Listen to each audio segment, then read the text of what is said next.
Why power? Not willpower. So many times the focus is on willpower, willpower, willpower, willpower. But really, remember how we started before where I put up the circles that in the center is will? Excuse me, why? And then how, and then what? The three circles. Who, why, how. Yeah. This is why. Why is the center? It's a who, why, and what. Wow. Who, why, how, and what. Why, how, No. no. How, What? And what? what. That's it. No who's though. I don't know the center, but somebody says it. The center is the why. You start with why. Simon Sinek's book. You start with why. You start with why, not with the what or the how. And remember that this center part of the brain is what they call it, is the limbic brain. And that is where language is not connected to that. That's why someone can say, I don't know, but it doesn't feel right.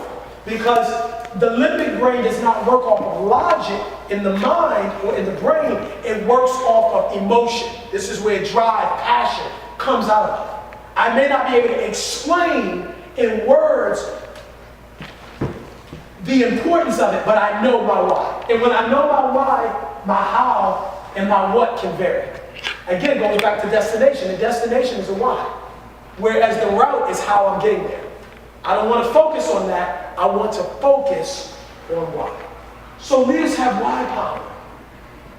They're able to communicate with people. One, they know why, and they're able to communicate with people why. This is why we're building this company, because we want to make a change and leave an impact in the world. This is why I'm running for this office. Not so much what. People may not be connected with the what. You may not have known what someone was going to do, but people connect with the why. They connect with the ability to know why is it. In fact, we come to understand that people have the ability to connect with people more often. From my time on the inside of prison was that why it was disturbing. In some ways, I was also fascinated by the methods. See, I learned that nothing was done unintentionally. There's a reason why. There's a reason why the colors are the way that the colors are.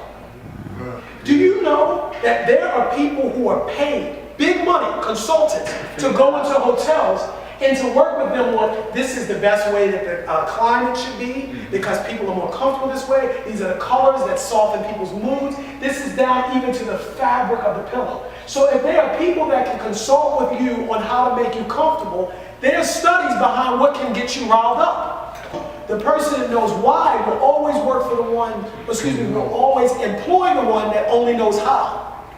So they might know how to create the jumpsuit, but you don't know why. It's an intention behind that. Behind the color, behind the design, behind the way everything is set up, by the way that people are called by inmate this and not Mr., by the fact that you're made to recite your name, or your number as opposed to your name. It's all a reason why. It's all done with intentionality.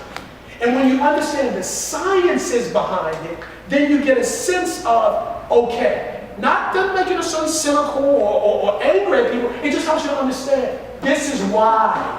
This is why this is done. It is not an accident.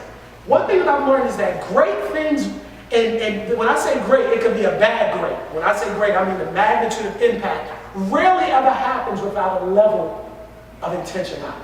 And intentionality can really only come when you understand why. There's a reason why people do the things that they do. And instead of focusing so much on the what, Why? because you know what, that's my problem with a lot of programs that tend to focus on addiction. So we spend all day saying, get off drugs, get off drugs, get off drugs, stop drinking. But why? I had a family member, God, rest in peace, her soul, very close to her, and everybody was on her about her drinking. And I was sitting back saying, she ain't drinking for no reason. Exactly. This is not to excuse it, but it is to understand. We got to get to the why. That is often why when you go into certain programs, they say, we don't want you getting into a new relationship, or we don't want you eating too much chocolate, because now you've changed the what, but the why is not moved. So you still have the same issue. So you've gone from drinking too much, now you're eating too much, now you're 500 pounds. Because we never dealt with why. Why? We got out of one relationship, and now we're in another relationship, and we're dealing with the same thing because the who has changed, the what has changed, the how has changed, but the why Why is still the same.